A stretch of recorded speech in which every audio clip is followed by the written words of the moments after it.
Segunda de Tesalonicenses, primer capítulo, esta es la segunda parte. Y continuamos con el mismo título, la justa retribución de Dios, precisamente porque Pablo continúa hablando en los versículos que continúa, que seguimos analizando, de el juicio de Dios, de la ira, del día de la ira del Señor. Normalmente, como ustedes saben, en las iglesias de hoy en día es muy difícil, realmente casi no se da el hecho de que se predique acerca de este tema, acerca de la ira de Dios. Y en parte, pues la razón es porque a las personas no les gusta. No les gusta o no les interesa o incluso sienten temor de escuchar, de conocer acerca de este tema. Y en su desinterés, las personas no son conscientes de que el Dios del Antiguo Testamento, pues es el mismo Dios del Nuevo Testamento. Dios no cambia. Todo lo contrario a lo que en ocasiones se les predica. Y en esta actitud lamentable de no querer conocer acerca de la ira de Dios, las personas no entienden la razón por la que Dios va a juzgar a la humanidad. Eso es algo que no lo comprenden, no lo entienden. Y el propósito de este juicio de parte de Dios es que sea restablecido el orden divino. Y para este efecto debemos entender dos realidades que nos muestran las propias escrituras. Y esto es algo que al mostrar un desinterés acerca de este tema tan importante, pues las personas no lo van a entender. Sin embargo, tú y yo debemos ser conscientes de estas dos razones importantes por las cuales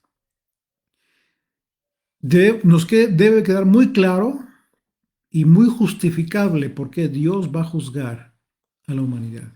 Salmo 24, verso 1, y esta podría, entre muchas otros pasajes, esta es la razón, la primera que podríamos citar, por la que Dios va a juzgar a la humanidad y que está justificado, por supuesto, dice, del Señor es la tierra y su plenitud, el mundo y los que en él habitan. ¿De quiénes son? ¿De quién es todo esto? Del Señor. Del Señor es la tierra y su plenitud, el mundo y los que en él habitan, porque él la fundó sobre los mares y la afirmó sobre los ríos.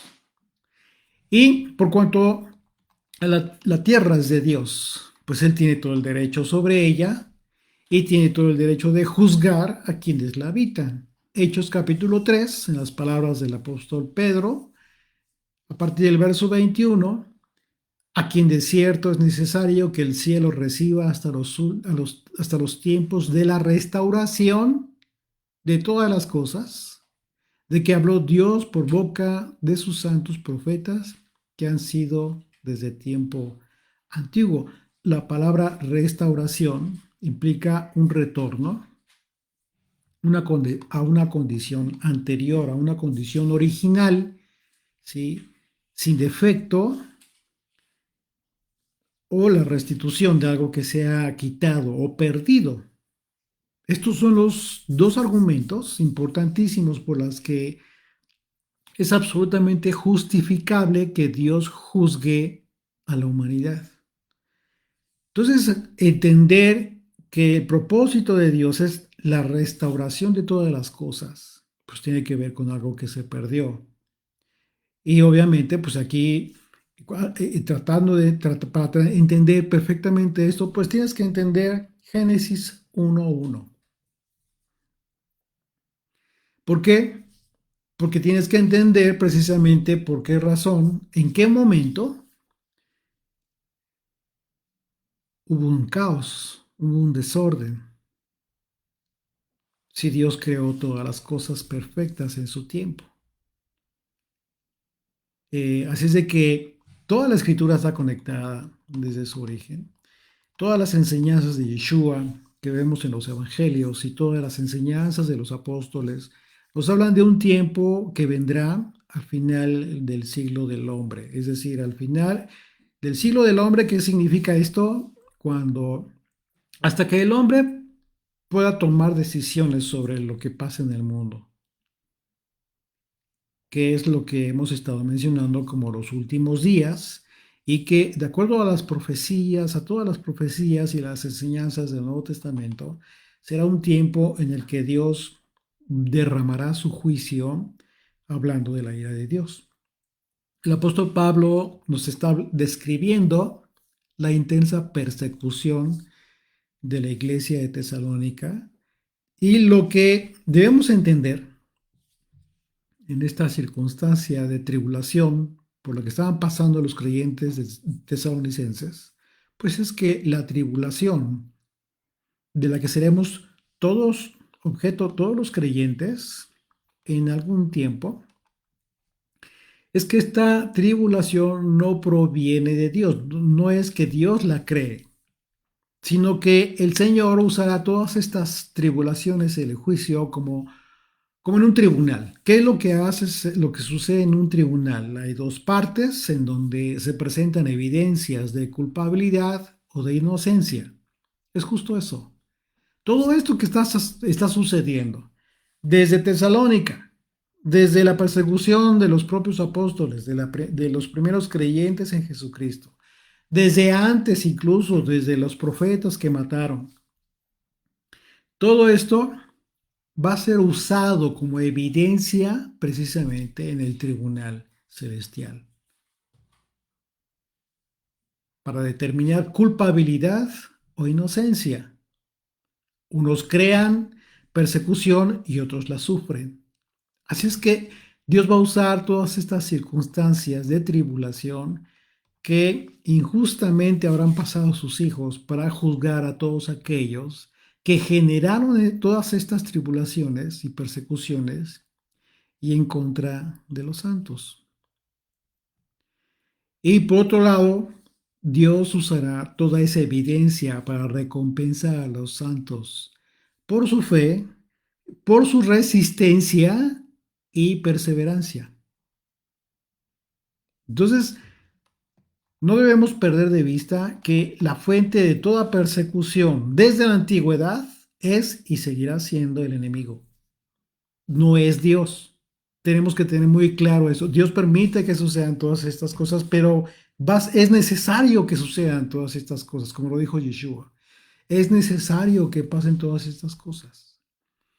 ¿Qué sucedería si no permitiera a Dios nada de esto y que solamente Él, en su potestad, que desde luego todos reconocemos que tiene, emitiera un juicio?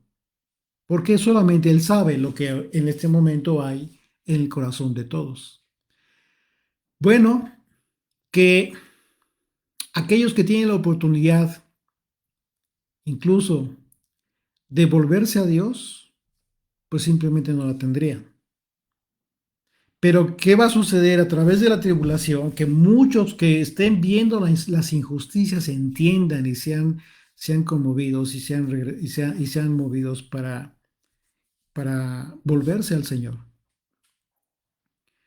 Aunque va a llegar un momento en que esto ya no va a suceder. ¿Por qué? Porque Dios va a afirmar incluso la necedad, la insensatez. Entonces, no podemos perder de vista que toda esta fuente toda fuente de persecución, de injusticia, siempre desde la antigüedad, ha sido el enemigo. Y la consecuencia es que el mundo, que como lo dice el Salmo, del Señor es la tierra y su plenitud, pues lejos de caminar en justicia, el mundo en realidad avanza hacia la destrucción, hacia la maldad cada vez. El pecado se afianza. ¿Por qué? Porque el mundo no tiene la luz de la manifestación de Dios, sino por el contrario, el mundo cada vez se sumerge en tinieblas y el mundo seguirá decayendo hasta que llegue el momento en que Dios determine que ha llegado la hora en que el mundo reciba el juicio de Dios. Así es de que Sabremos que estamos cerca de ese momento en que el Señor derrame su juicio cuando veamos que vemos un fuerte incremento de las persecuciones en todas partes del mundo que se gestan en contra de los creyentes. Este es el contexto del mensaje del apóstol Pablo a los de Tesalónica, porque su propósito es que ellos entiendan de la misma manera en que nosotros debemos entender que todo aquello que nos va a preparar para mantenernos firmes y fieles en medio de lo que en aquel entonces los tesalonicenses estaban atravesando, pues va a ser precisamente la fe, la fidelidad a lo que realmente creemos, decimos creer. Y este conocimiento nos va a preparar a nosotros también para mantenernos fieles respecto al tiempo de los últimos días. Entonces, continuamos ahí en el versículo 8, ¿sí? Vamos a leer del versículo 1, si me hace favor de leer desde el versículo 1 al 7 para tomar contexto de esta segunda carta de Pablo a los tesalonicenses. Pablo, Silvano y Timoteo, a la iglesia de los tesalonicenses en Dios nuestro Padre y en el Señor Yeshua. Gracia y paz a vosotros de Dios nuestro Padre y del Señor Jesucristo. Debemos siempre dar gracias a Dios por vosotros, hermanos, como es digno, por cuanto vuestra fe va creciendo y el amor de todos y cada uno de vosotros abunda para con los demás. Tanto que nosotros mismos nos gloriamos de vosotros en las iglesias de Dios, por vuestra paciencia y fe en todas vuestras persecuciones y tribulaciones que soportáis. Esto es demostración del justo juicio de Dios, para que seáis tenidos por dignos del reino de Dios, por el cual asimismo padecéis. Porque es justo delante de Dios pagar con tribulación a los que os atribulan. Y a vosotros que sois atribulados, daros reposo como con nosotros, cuando se manifieste el Señor Yeshua desde el cielo con los ángeles de su poder. Así es. Y dice el verso 8, en llama de fuego. Aquí viene lo fuerte, el mensaje fuerte, la parte medular de esta retribución. En llama de fuego para dar retribución a los que no conocieron a Dios ni obedecen al Evangelio de nuestro Señor Jesucristo. Bueno, el regreso de nuestro Señor, de Jesucristo, de Yeshua, será en llamas de fuego. Pablo describió lo que las profecías hablan acerca del derramamiento del juicio de Dios y como ya lo hemos mencionado, este juicio de Dios va a afectar a quienes no conocieron a Dios. Vamos a subrayar esto en tu Biblia si quieres. Los que no conocieron a Dios, es muy importante entender en qué sentido lo dijo Pablo. Porque debemos entender correctamente esta expresión de Pablo, porque no se refiere a personas que no hayan tenido la oportunidad de recibir el Evangelio, sino que se refiere a personas que desecharon, que mostraron desinterés a propósito por el conocimiento de Dios. Romanos capítulo 1, a partir del verso 18, dice así. Porque la ira de Dios se revela desde el cielo contra toda impiedad e injusticia de los hombres, que detienen con injusticia la verdad. Porque lo que de Dios se conoce les es manifiesto, pues Dios se lo manifestó. Porque las cosas invisibles de Él, su eterno poder y deidad, se hacen claramente visibles desde la creación del mundo y siendo entendidas por medio de las cosas hechas, de modo que no tienen excusa. Pablo está hablando de aquellas personas que incluso a este grado, e incluso aquellas personas que en un momento dado no tuvieron la oportunidad de conocer la Biblia, quizás ya no están con nosotros, quizás nadie llegó a ellos para darles el Evangelio, para hablarles de la vida eterna, de la salvación, del sacrificio de Jesucristo, todo lo que implica el Evangelio. Y entonces tú te preguntarás, ¿y qué pasará con estas personas? Bueno, Pablo lo está diciendo aquí. Todas estas personas van a ser juzgadas desde este punto de vista, de este punto de justicia divina, es decir, por el simple hecho de haber entendido que todas las cosas tienen a un creador, por el simple sentido común del bien y del mal. En otro pasaje, el apóstol Pablo habla de este tema acerca de, de los que no conocen al Señor, aquellos que incluso eh, se les identifica como gentiles por no ser parte aún del pueblo de Dios, congregado en la misma fe, etcétera, etcétera. Aquellas personas que no conocieron, que no tuvieron la oportunidad de conocer el Evangelio, pero dice Pablo de estas personas, cuando un gentil hace lo de la ley acerca del bien y del mal, toma la de buena decisión o la mala decisión, sin tener la ley, son ley para sí mismos. Pablo está hablando de la justicia divina. No hay excusa en absolutamente nadie, ni la habrá, mucho menos hoy en día que el Evangelio se está propagando por todo el mundo.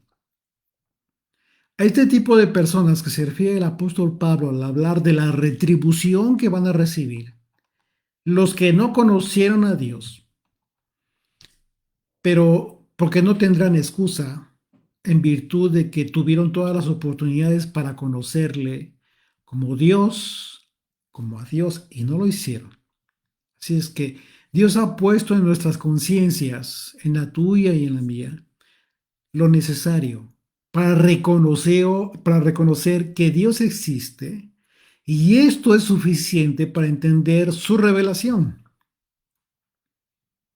Muchas personas que rechazan al Mesías, que rechazan la palabra de Dios, que rechazan conocer a Dios a través de la Escritura y que por lo tanto no nacen de nuevo y no son salvos, ellos pueden leer la palabra de Dios y entender perfectamente que mentir no está bien. Pero ¿por qué lo entienden? ¿Por qué pueden saber eso? Tan simple, pues porque tienen conciencia. Ellos entienden que robar no está bien, etcétera. Lo más elemental. Así es que ellos pueden entender en cierta proporción la revelación de Dios. Sin embargo, estas personas no es que no conozcan a Dios, sino que Pablo hizo referencia al hecho de que estas personas no quieren reconocer a Dios y entonces se manifiestan en rebeldía. ¿Cómo? Haciendo lo contrario a lo que es la voluntad de Dios. Dios dice en su palabra una cosa y la gente hace lo contrario. Porque dicen, yo puedo decidir por mí mismo. Tengo la capacidad para discernir lo que es bueno o no es bueno para mí. Has escuchado seguramente esa expresión. Bueno, para mí es esto. Bueno, para mí es aquello. Y es ahí donde se rompe la identidad con la verdad de Dios. Porque el hombre prevalece en el envanecimiento de sus razonamientos. Y continúa la gente viviendo de esa manera, porque dicen, bueno, para mí es esto, para mí lo justo es esto, para mí esto es bueno, para mí aquello es malo, y yo tengo la capacidad para decidir por mí mismo qué me conviene y qué no. qué es justo o qué es injusto. En ese mismo sentido, y por consecuencia, estas personas no obedecen al Evangelio, no pueden en esa condición obedecer al Evangelio. Y este es otro aspecto importante porque dice la Escritura que el Evangelio del reino del Mesías será proclamado a todo el mundo. Mateo capítulo 24, a partir del verso 12, en propias palabras de Jesucristo, dice así: y por haberse multiplicado la maldad, el amor de muchos se enfriará, mas el que persevera hasta el fin, este será salvo. Será predicado este evangelio del reino en todo el mundo para testimonio a todas las naciones, y entonces vendrá el fin. El fin no va a venir antes de que todo mundo conozca el evangelio del Señor.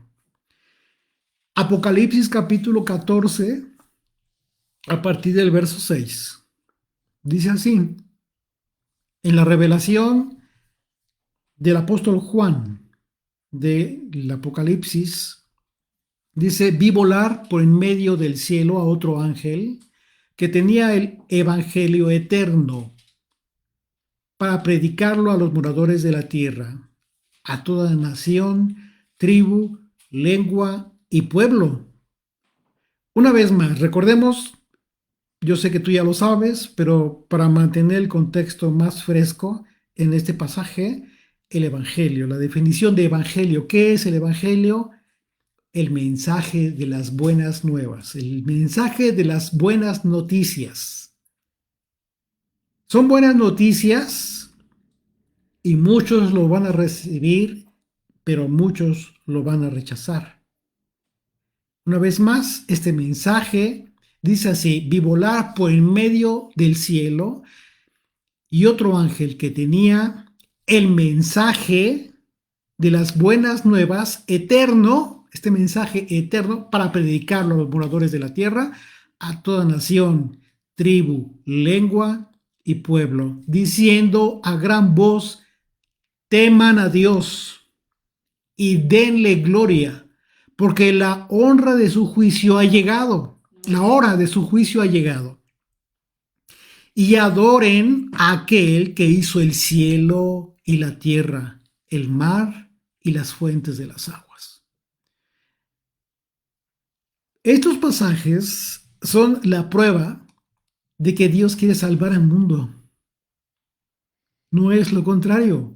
No es que Dios quiera acabar con el hombre. Dios quiere salvar no quiere que nadie se pierda.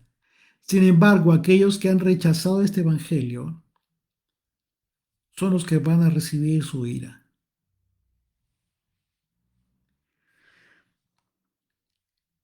Regresamos a 2 de Tesalonicenses, capítulo 1, verso 9. El siguiente versículo dice: los cuales, está hablando de aquellos que van a recibir la retribución, dice: los cuales sufrirán pena eterna, perdición, pena de eterna perdición, excluidos de la presencia del Señor y de la gloria de su poder. Está hablando Pablo de una posición separada que van a tener de Dios, de su presencia y de la gloria de su poder. Una vez más, los cuales sufrirán pena de eterna perdición, excluidos de la presencia del Señor y de la gloria de su poder. Estos que han rechazado a Dios, por haber rechazado al Mesías, al Salvador, a Jesucristo y su redención, porque en el momento que decides no obedecer al Evangelio, no obedecer los mandamientos del Señor, no seguir sus pasos, sus enseñanzas, le estás rechazando y en consecuencia rechazas la salvación que ha sido provista a través de su sacrificio, muerte y resurrección. Eso es la redención. Entonces, por haber rechazado a Jesucristo y a su redención, así como han rechazado a su evangelio, tendrán que pagar el precio de su insensatez. Y ese precio va a ser muy alto, porque la consecuencia de ello va a ser la perdición eterna. Es decir, lo que Apocalipsis describe como el lago que arde con fuego y azufre, un sufrimiento que nunca acabará. Terrible. Seguramente habrás escuchado a personas que dicen que no pueden creer en un Dios que castigaría a una persona eternamente, que lo mantenga en un tormento permanente. ¿Y cuál sería la razón de esta incredulidad? Bueno, pues la misma razón que mencionamos al inicio de este estudio.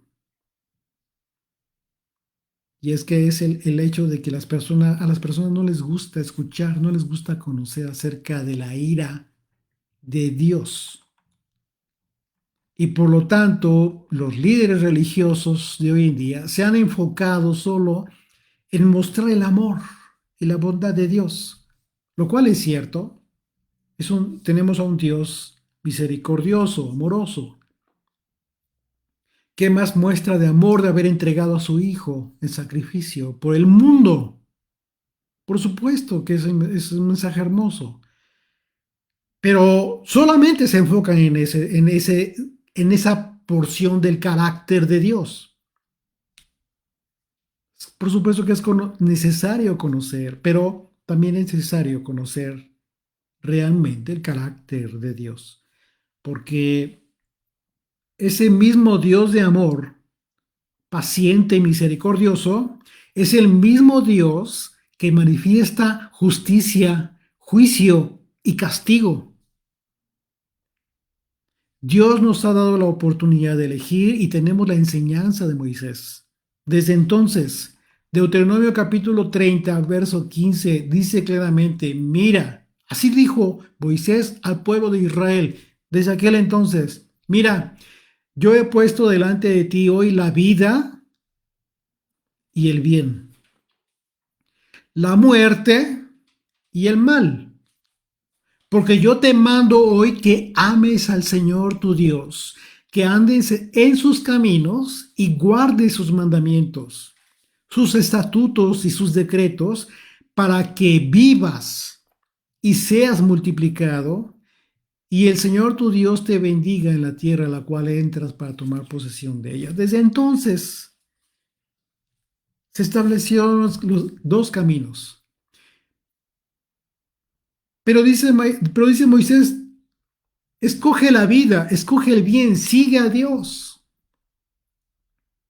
Así es de que si bien es cierto que tenemos libre albedrío, ¿por qué? Porque es una capacidad natural y en su caso tienes la libertad de usarla, bueno, también es cierto que debemos usarla para decidir siempre seguir y obedecer a Dios, porque si lo rechazamos y no aceptamos el Evangelio, el costo por ello va a ser la destrucción eterna. Yo sé que este es un mensaje duro, pero es un mensaje de verdad. Ese es el mensaje por el que murieron y más bien mataron a los apóstoles, mataron a los profetas y mataron al Señor. Por este mensaje, porque no es un mensaje que agrade a las gentes. Y continúa el verso 9, dice, excluyendo de la presencia del Señor y excluidos, perdón, de la presencia del Señor y de la gloria de su poder. Aquí la palabra presencia, fíjate bien, la palabra presencia en el griego es la palabra prosopon y se traduce como semblante, se traduce como apariencia, se parece como cara, faz y también se traduce como rostro. Lo que en el hebreo podríamos identificar como panim. ¿Recuerdas? El Sara Panim, que es otro nombre identificado en el hebreo para identificar a el Mesías, al Yud Hei Bab Hei Akatán, el Dios menor, el Dios chico o el Dios hijo, lo que desde la antigüedad se ha identificado como el Mesías. Así es de que esto es impresionante porque en esa expresión que hizo Pablo, cuando dice excluidos de la presencia, del rostro de Dios y de la gloria de su poder, ¿sí? Significa que Pablo nos está diciendo que todas estas personas que le han rechazado y que han rechazado su evangelio van a sufrir la destrucción eterna. Pero esta destrucción nace del rostro de Dios, lo que significa que Dios estará mirando. Él estará supervisando aquella destrucción eterna, que es justo lo que hace un juez. Un juez determina, emite sentencia y vigila el cumplimiento de aquella sentencia. Es lo mismo, tal cual. Esto es propiamente hablar de la naturaleza misma de Dios, porque su santidad y su justicia natural implica que Él castigue el pecado y al pecador. Y sabemos que el pecado trae como consecuencia la muerte. Y es por ello que Pablo se refiere a la muerte eterna. Entonces, al decir que estas personas están excluidas de la presencia del Señor, pues tampoco experimentarán la gloria de su poder,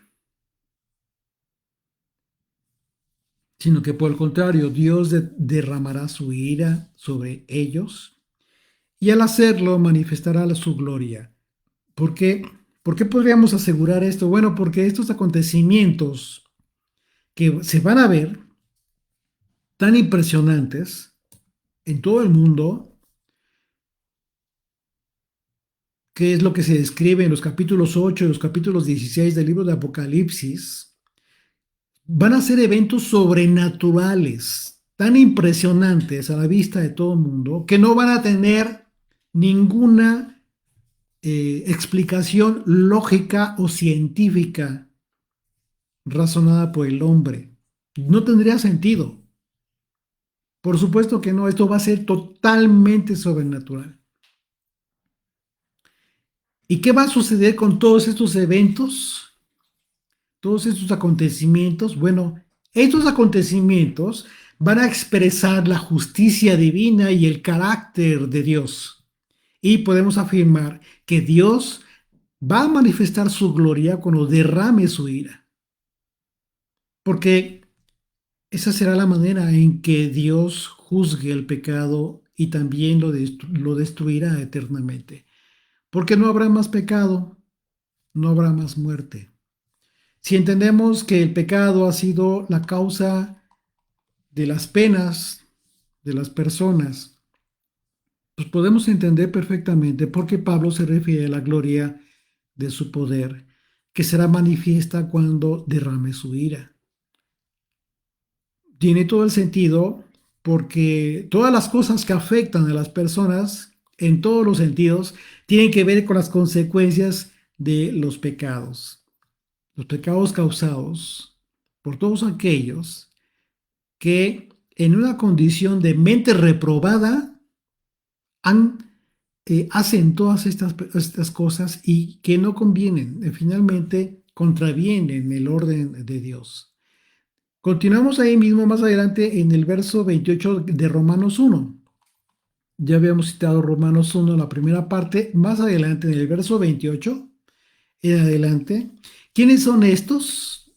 Bueno, dice, y como ellos no aprobaron tener en cuenta a Dios, como hoy en día la mayoría de la gente no toma en cuenta a Dios, Dios los entregó a una mente reprobada para hacer cosas que no convienen, estando atestados de toda injusticia, fornicación, perversidad, avaricia, maldad, llenos de envidia, homicidios, contiendas, engaños y malignidades, murmuradores, retractores, aborrecedores de Dios, injuriosos, soberbios, altivos, inventores de males, desobedientes a los padres, necios, desleales, sin afecto natural, implacables,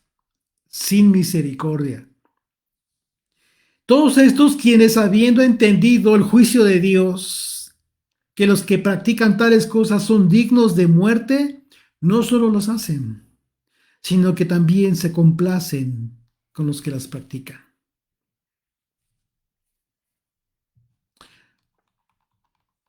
Esto es impresionante porque es justo lo que estamos viendo hoy en todo el mundo, en todas partes.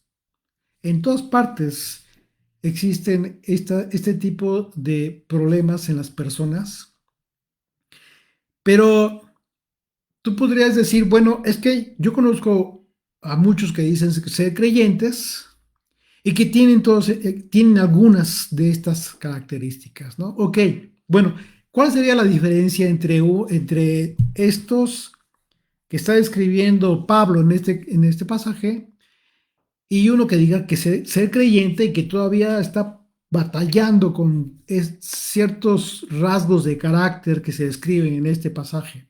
Bueno, que aquella persona que es un creyente está luchando, se está esforzando, porque sabe que está mal, sabe que hay algo o hay varias cosas en su persona que tiene que cambiar.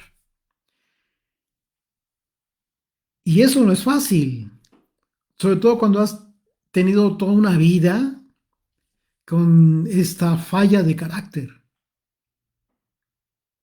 Pero ¿qué es lo que Dios ve en esta persona? En aquella persona que le busca. Va a llegar el momento en que Dios se va a compadecer de esa persona y a través de su espíritu, de forma sobrenatural, va a darle la capacidad para extinguir de su vida esa falla de carácter. Esa es la gran diferencia. Esa es la gran y rotunda diferencia que hace entre unos y otros. Por eso tampoco es correcto que juzgues a aquella persona que dice ser creyente que todavía anda con esos problemas, con problemas de carácter. ¿Por qué? Porque tú no sabes cómo está batallando, si está realmente batallando. Quizás no, porque hay quienes dicen, pues así soy, no importa, y no le hacen caso a su problema que tienen que cambiar.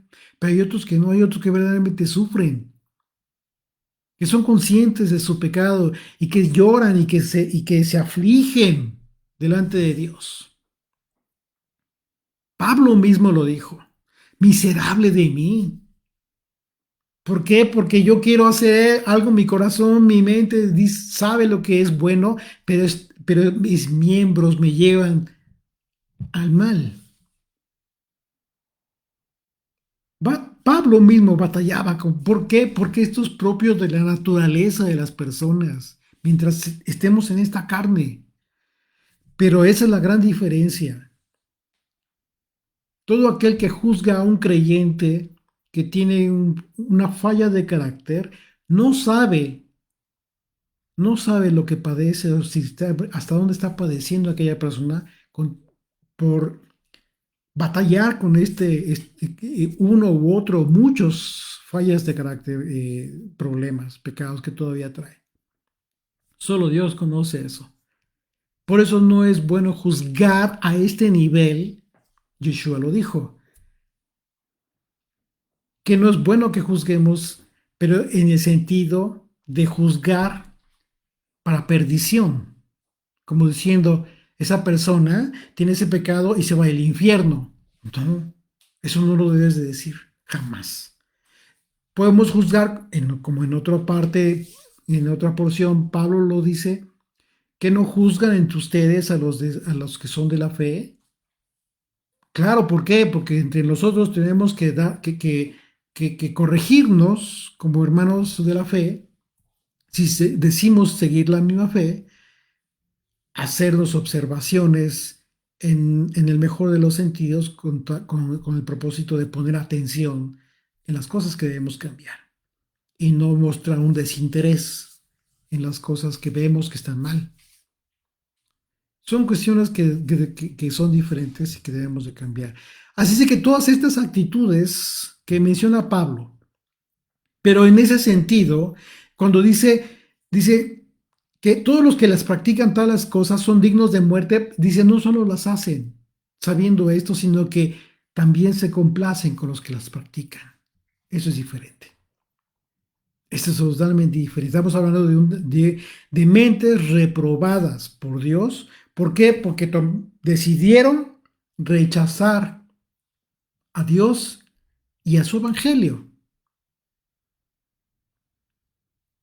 Todas estas actitudes que menciona aquí Pablo en el capítulo 1 de Romanos son consecuencia de una vida sin Dios por causa del envanecimiento de sus corazones.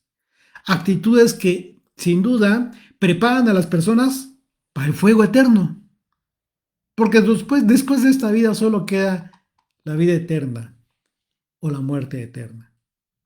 Y si en este tiempo las personas decidieron vivir sin Dios, lo único que esperan, que deben esperar, es el fuego eterno. No es otra cosa. Son esas personas las que, habiendo recibido el mensaje de Dios y la consecuencia de rechazarlo, sabiendo que ese rechazo les hace dignos de la muerte eterna, pues no solo las practican todas esas atrocidades, sino que incluso corrompen a otros para complacerse y para en su perversión juntamente con ellos. Los tales, el envanecimiento de sus mentes y la perversión de sus corazones han decidido ellos que no hay vida después de este mundo. Y han desechado para su mal la esperanza del Evangelio, de la salvación que trajo el Hijo de Dios, Jesucristo. La salvación. Apocalipsis 8, verso 6 dice, y los 7 ángeles que tenían las 7 trompetas se dispusieron a tocarlas. ¿De qué está hablando? ¿De qué habla todo el capítulo 8 de Apocalipsis? De los juicios, de todos estos acontecimientos terribles que vendrán sobre la tierra, porque cada una de estas trompetas anuncia una plaga. Apocalipsis 16, verso 1 dice, y oí una gran voz que decía desde el templo a los 7 ángeles, vayan y derramen sobre la tierra las 7 copas de la ira de Dios.